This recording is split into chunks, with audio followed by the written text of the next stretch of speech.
Hey everybody, it's Rosin Renee and I'm back for another video, and I want to follow up from the video that I did last week talking about just retelling my story, sharing my journey. And this week I want to give more specific details around the types of foods and the types of pretty much ingredients that I use on a regular basis that ultimately help to reverse everything and for me to ultimately get off of medication. So first, as I stated in the last video, I had a pediatric rheumatologist who suggested that I go on a diet. I think back then the most popular diet was the South Beach diet. And so me being the nerd that I am, I decided to read the entire book and go through the process of figuring out what I needed to do that would help with my own health. And this was like 2003, 2004. And I was doing lettuce wraps with chicken sandwiches at the time, before it became an option on most menus now where you can actually get a lettuce wrap versus getting bread. For those that know, with an autoimmune disorder, any type of bread, yeast, anything like that can cause inflammation, can cause a flare-up to happen. And so that was one of the things that I had to give up, which was very hard, and or replace. At the time, I didn't really know much about sprouted bread, or there wasn't a whole lot of options for sprouted bread or whole grain bread that didn't have a lot of yeast, or that didn't have a lot of processed products in it. So there wasn't really an option for me, which is again why I decided to do lettuce wraps instead of completely changing over to a different type of bread. I could have done sourdough, but at that time I wasn't really a sourdough fan. And then too, again, I wasn't paying for my own food. My parents and family were buying things for me, so I had to kind of eat what they would purchase for me. But again, got onto the South Beach diet, really changed a lot of things that I would eat. I let go of dairy at the time. I let go of, again, bread. I wasn't really eating a whole lot of meat anyway, but I still kind of dabbled in like chicken, seafood, and occasional beef. So that helped a lot over time. And as I got older and I started to explore more, I decided to just change up my eating habits and everything. Along with that, I also changed up what I would put on my skin. Again, skin being our largest organ. If you have an autoimmune disorder, or just anyone in general, we have to be careful with the products that we put on our skin, because whatever goes on our skin goes straight to our bloodstream.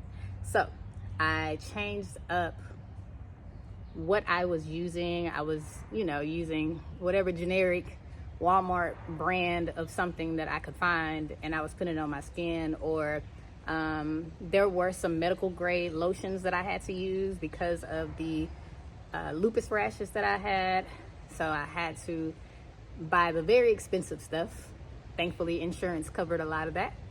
I know my mom was grateful for that. But I also realized, again, too, many of those products have a lot of chemicals and byproducts in them. So I started experimenting using oils, mainly coconut oil and olive oil. And again, whatever my mama would buy me. So she would buy those products, I would mix them together, and then I would add it into cocoa butter or shea butter, whichever one I could find. Again, back then there wasn't really a whole lot of places that I could find stuff. Growing up in Memphis, there was a festival that happened every year, Africa in April, and I would go get shea butter and cocoa butter from there. And that's when I started to like really mix a lot of my products and really experiment on the things that I was doing for myself in a more holistic manner. But again, going back to the original topic of this video of what I was eating. So again, as I got older and I started to really experiment things on my own, and I was able to buy my own food once I got to college, make my own decisions, and really monitor my own health for myself, I went vegetarian. And so I let go of pretty much all meats, except for, I believe I was still kind of eating fish at the time. And that change led me to want to go even further. Again, YouTube University really helped me with a lot of things. I started to meet more Black people who were vegetarian, vegans, and I started mimicking a lot of the recipes that they would cook and utilize on their channels, which led me to finding Dr. Sebi. Dr. Sebi, if you all know him, he was a Honduran man that gave out information about how you can heal your body through food, and he was talking about the alkaline diet and all that good stuff. So again, being on my own, being in college, there wasn't a whole lot of things that I could get because I didn't have a whole lot of money, but things that I could get, I would experiment. So I started little by little experimenting and exploring things, and exploring with foods, vegetables, fruits, all those things that I never really had access to growing up in the South. Many of those products that he spoke about were not common here in the States. So as time went on, I was able to find different stores and different places that did sell certain products that I could get. So that helped with me overall just expanding my palate and being able to eat certain things, because being a picky eater, especially in a Southern household, is not something that you really want to be a part of, because growing up in the South, again, you don't know what might be on that plate. It could be some wild game, like some rabbit or some deer, or it could be some squirrel, frog, or anything else. You have to ask questions. And again, spices weren't really a whole lot advanced for me, because again, we pretty much got what was at the store. So exploring with different spices, exploring with different flavors and textures, and figure out what worked for me. Also having to really cook for myself. Again, growing up, going through this process, my family didn't want to change their own diet, so I had to really cook for myself. And so thankfully I had the cooking skills already down, but I had to learn how to cook from scratch from a lot of things, because I didn't want to do a whole lot of processed food. And a lot of people who tend to go vegan and or vegetarian, they buy the prepackaged frozen products, which have a lot of byproducts in them, have a lot of sodium in them, and it can cause more health issues over time. So that was something that I didn't want to happen for myself. So I had to learn to make my own vegan and veggie patties. I had to learn how to really just explore again with flavors. There was a lot of trial and error, and I wasted a lot of money, because a lot of that money, a lot of those foods that I made did not taste good originally. Again, I had to continue to make it over and over again until it came out in the way that I liked it. So there was a lot of experimentation going on in the kitchen, but again, it got me to the place where I am now, where I know if I do a certain recipe, it's going to turn out great. So, but foods that you want to consider that will help overall with just your health is making sure that you're eating a lot of fruits and vegetables. People who have autoimmune disorders have an issue with digestion, so you have to consider fiber. So things like fruits and vegetables, you want to make sure that your body is processing the food properly. Again, we don't necessarily always absorb all the nutrients and the minerals that come with those particular foods. So we have to make sure that our gut is healthy and is clean. Another thing that typically happens with people who have autoimmune disorders is they end up with leaky gut. So leaky gut is basically what it sounds like. You have a part of your intestine that's leaking out vital nutrients and things that will help for your body to heal, but it's getting into the body in ways that it should not.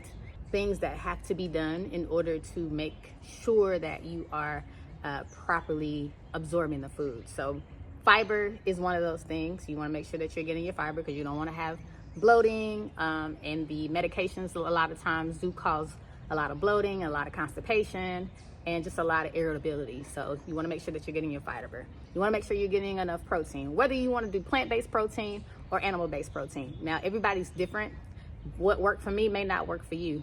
You have to figure out your own body. We all have a unique biogenetic makeup, and we all require something different. So you want to make sure that you're getting enough protein in your body. One, for energy, because again, those with autoimmune disorders end up very fatigued due to the symptoms, due to medication and other factors. So you want to make sure that you are getting in the protein that you need so that you are getting the right amount of nutrients, especially if you have lupus nephritis. Lupus nephritis impacts the kidneys. You want to make sure that you're getting enough protein in your body because you don't want your kidneys to start leaking protein. So making sure that you're getting ample amount of protein through your food and other sources. Also, you want to make sure that you're getting in carbs. Again, I know people don't want to necessarily do carbs, and sometimes carbs can be detrimental to your symptoms. It doesn't always have to be bread though. It could be some type of wild rice. It can be some type of, you can do jasmine rice. You can do lentils. You can do chickpeas. You can also do potatoes, sweet potatoes. It doesn't have to be white potatoes because again, white potatoes, white sugar, white salt, all those things can cause inflammation. So you want to stick to like sweet potatoes. Rustic potatoes are also very good. Yams, and you want to also stick to, again, those nuts and those seeds and certain types of rice. So those are options as far as starch and carbs are concerned. You also want to make sure that you are hydrating. Hydration is very important because again, depending on the amount of medication that you're taking, you are going to be dehydrated. You want to make sure that you're getting enough water. You want to make sure that you're consuming enough fruit. You also want to make sure if you are not allergic to coconut, you can consume coconut water because it's a great source of hydration, also a great source of minerals and nutrients. Also, it helps to aid in the digestive process. You want to make sure that your body is absorbing everything that you put it into it. So going along with that route, you want to make sure that you are giving your body the proper foods, staying away from canned goods. The products of the can leak into the food, which can cause, again, inflammation, can cause a flare-up in the body, and can cause other issues. So I get questions all the time about what types of food to buy, whether fresh, canned, or frozen.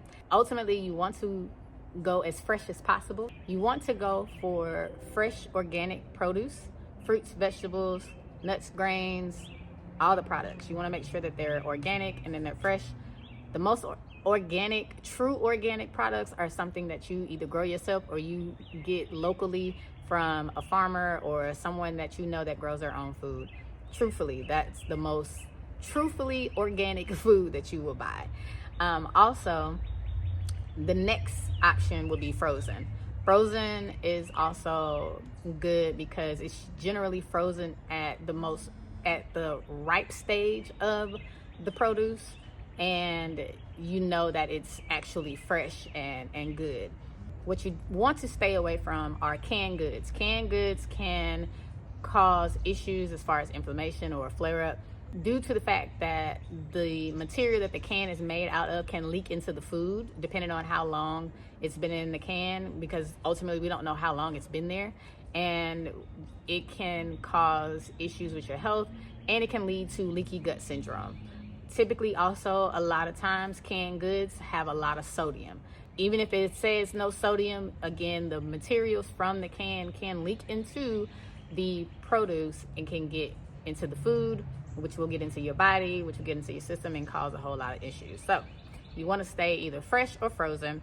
And again, growing your own food or getting something local within your state and or your neighbor or someone that you know that grows their own food, because again, that's the most fresh, and it hasn't been touched by a whole lot of hands, because you don't want your food to be interchanged and exchanged through a whole lot of different hands and sources. So you want to make sure that you're doing that for yourself. Also, products for your skin. You want to stay away from anything that is an estrogen disruptor, men and women, and you want to make sure that you are doing something that is very pure and very cool to your system and to your body. And I'll go into more detail about that in another video, but I hope this has helped you. And if you have any other resources that you would like, please be sure to comment, please be sure to share, and please be sure to just let me know how this information is helping you, because I be rambling a lot of times and I don't be knowing if y'all be I really don't know if y'all even get a benefit from this. I hope and pray that this is helping you as it has helped me over time, And I'm just grateful and thankful that my story is still inspiring others to really tap into their health and just do better to them, for themselves and to themselves. So thank you all so much for watching. I look forward to sharing more information with you, and I look forward to seeing you on May 31st here in Atlanta, Georgia at Fit Squad Studios, 1240 Metropolitan Parkway, Southwest Atlanta, Georgia 30310, for the Lupus Awareness Month event, where I will have Morehouse School of Medicine here, and we will be discussing more about just the overall information around lupus. They will be sharing a clinical trial, and we may have some other people that will be showing up as well to give out information to the community and for those that may need it, family members, people that are diagnosed, and other people that just want to share and know more about the information. So thank you all so much for watching again, and I look forward to sharing more with you.